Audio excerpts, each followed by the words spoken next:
we'll be talking about TMW timers.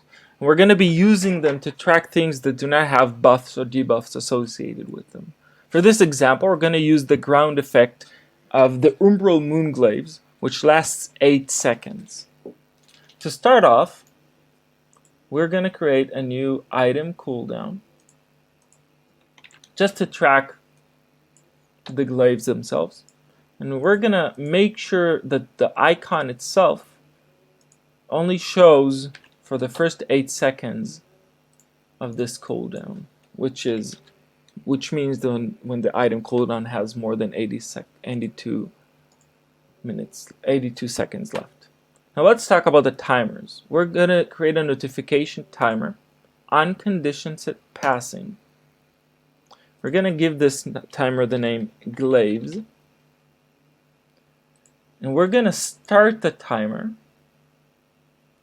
when the item goes on cooldown.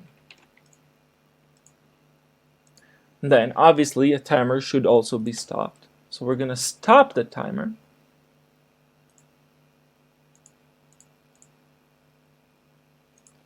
when the timer goes over 8 seconds.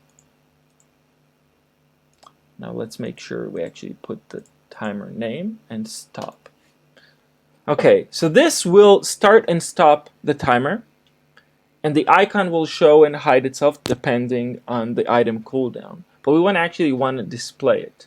By default, timers go from 0 to 8, but we want to show 8 to 0 counting down.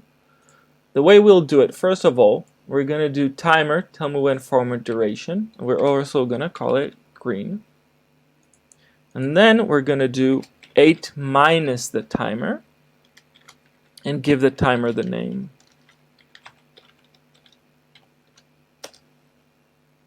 I have a syntax error here.